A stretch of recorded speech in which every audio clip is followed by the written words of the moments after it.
गोव्याला चाललात ना, नीट जा. तिथं गेल्यावर थोडी प्या, पण वाटाने पिऊ नका. बंगहून सगळ्याला म्हणतात मी गाडी चालवतो आणि स्वतः गाडी चालवायला बसतात आणि सगळ्यांचे मर्डर करून मारून टाकतात धडकून कुठंतरी. त्याच्यामुळं तिथे गेल्यावर प्यायचं असेल तर, पण वाटाने पिऊ नका. आणि त्या गोव्यामध्ये गेल्यावर कधी ना गोवा पहिल्यासारखं पहिल्यांदा चालला ते आय लव्ह गोवाचं पांढरं टी शर्ट घालून इकडं तिकडं त्या रशियन पुरींच्या मागं फिरू नका. आणि जास्त झाली म्हणून तिथंच त्या बीचवर लुंकू नका. समुद्राची मोठी लाट आली ना तर नीन वाहून व्हायचा तुमचा गोवा. माणूस आहे काय तुम्ही तसलेच आहेत. गंगाधर ही शक्तिमान आहे हे मला चांगलंच माहिती. तुम्ही कसले आहेत ना हे मला चांगलं माहिती. आणि तसल्या बारक्या बारक्या चंड्या घालून पळू नका, तसले व्हिडिओ फोटो टाकू नका. सगळेच गोव्याला जाते, तुम्ही एकटेच नाहीत गेलात. आणि जरा दुसरे टी शर्टले ते आय लव्ह गोवाचं नका नेऊ. आणि तिथे गेल्यानंतर कसिनो भिसोनेला जाऊ नका. तसले जाते ते पैसे आपले आहेत आधीच खिशामध्ये थोडे, भीक मागून इकडून तिकडून मला पप्पाला चाललात. पुन्हा त्याला आणखीन हाय तेवढे कसिनोत गेला तर यायची पंचायत होईल. पुन्हा मला फोन पेला टाकन हे ते म्हणलात ना, मी टाकणार नाही. तिकडच राहा मग. आणि गोव्याला पहिल्यांदा चालला, जे नाही आलं बघण्यात ते आलंय खाण्यामध्ये. भिकाऱ्यासारखं हावऱ्यासारखं किती बी दारू पिता. स्वस्तय स्वस्तय स्वस्तय, तिकडं महागाई म्हणून इथंच पिऊन घेतो आणि चढत नाही. ती हळूहळू चढती. त्याच्यामुळे लिमिट मध्ये प्या, नाही तिकडं आउट होऊन पडतात. जाऊ का नको?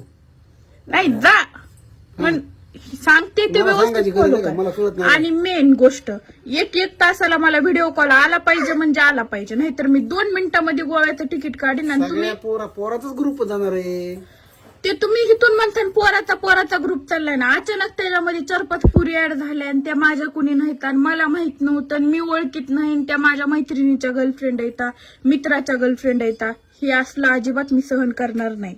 एका तासाला कंटिन्यू व्हिडिओ कॉल करीत राहायचं. नाही तर मी एरोप्लेननीच गोव्यामध्ये 5 तासाच्या आत पोहोचल. एरोप्लेन कुठून असते एरोप्लेन? पुण्याहून जाईन, मुंबईहून जाईन, पळत जाईन, कशी जाईन मी ते विचारू नका मला. 1 तासाला व्हिडिओ कॉल करायचा म्हणजे करायचं. नाही ते इथं आलं होतं मग तुमचा मर्डरच आहे. तिथे गेलं रेंज नसल्या तिथं हाय रेंज.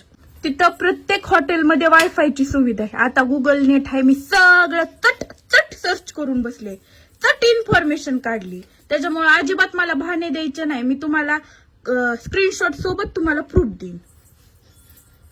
आणि तिथे गेल्यावर पिऊन चढल्यावर जास्त बळाया मारू नका. इथं सासऱ्याच्या जीवावर तुकडे मोडीतात. 3 दिवस झालं रडापडी सुरू आहे तुमची. आणि 3 दिवसानंतर तुम्हाला परमिशन आणि पैसे भेटले ते डोक्यात विचार ठेवा. आणि त्या विचारांनी जा आणि त्या विचारांनी या. नाही तर दारू पेलं की मित्रांसमोर मी लय भारी, माझ्याकडे लय पैसा आहे, माझ्याकडे हे माझ्याकडे ते, असल्या फेक गोष्टी मारू नका.